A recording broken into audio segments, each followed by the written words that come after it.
Assalamualaikum and good day everyone. I'm Mariati Josepha, the Editor-in-Chief of Children and Teens Books, Dewan Bahasa dan Pustaka.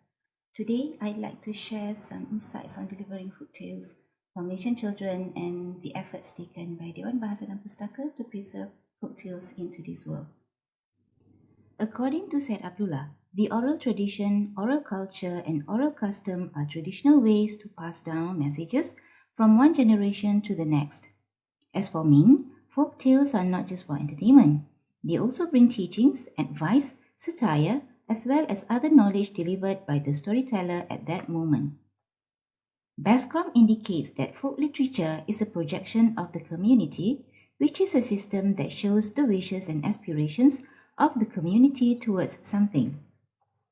In addition, folk literature is also a group of traditional literary works that reflects the cultural, social, and identity of the community.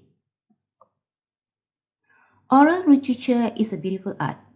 Each story was created after a hard day work as a pastime or hobby, and also as a tool to convey moral values, advice, and good teachings to the younger generations.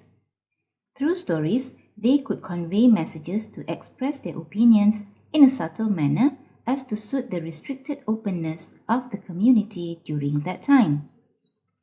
Folk literature has its own logic that it cannot be digested using our usual way of thinking.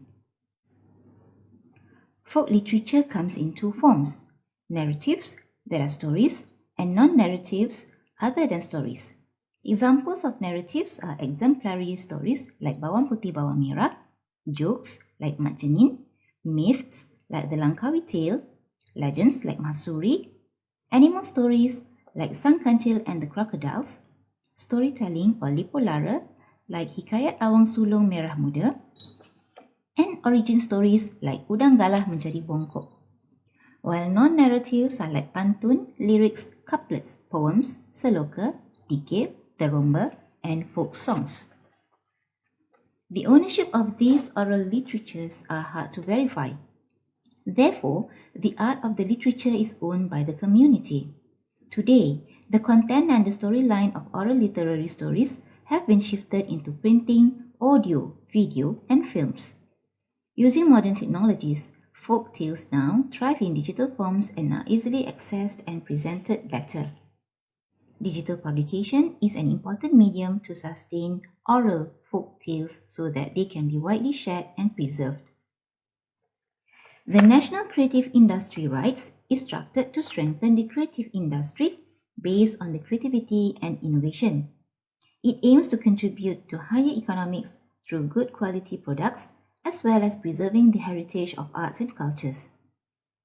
Among the strategies in NCIR are to encourage the use of innovation and technology and to increase the number of local specialists towards enhancing in product development and content creation in the creative industry. Besides private sectors, government agencies, and multinational companies, publishers too need to provide their continuous supports in developing the country's creative industry.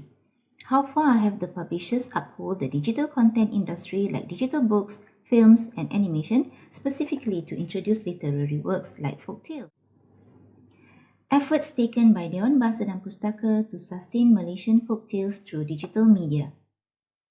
Since the outbreak of COVID-19 in Malaysia last year, Dewan Bahasa dan Pustaka has initiated some programs to promote folktales. They were planned and executed within the frame of publication, program development, and program promotions. According to data, Dewan Bahasa dan Pustaka has produced 108 titles between 2010 and 2020, which includes folktales from Peninsular Malaysia, Sabah, Sarawak, as well as the Orang Asli community. When door-to-door selling of printed books has slowed down due to the restrictions of the pandemic, Dewan Bahasa dan Pustaka has then shifted to online selling. It is to encourage the children around the nation to read and learn about folktales while being at home. They can learn about the intended messages and underlying moral values in those stories. To be in line with digital technology in this 21st century, Dewan Bahasa dan Pustaka has also ventured in several efforts to digitalize the publication of folk tales. As a start, several folk tales are available in the form of replica ebooks in EPUB format and interactive ebooks. There are 17 titles of ebooks published up to 2020.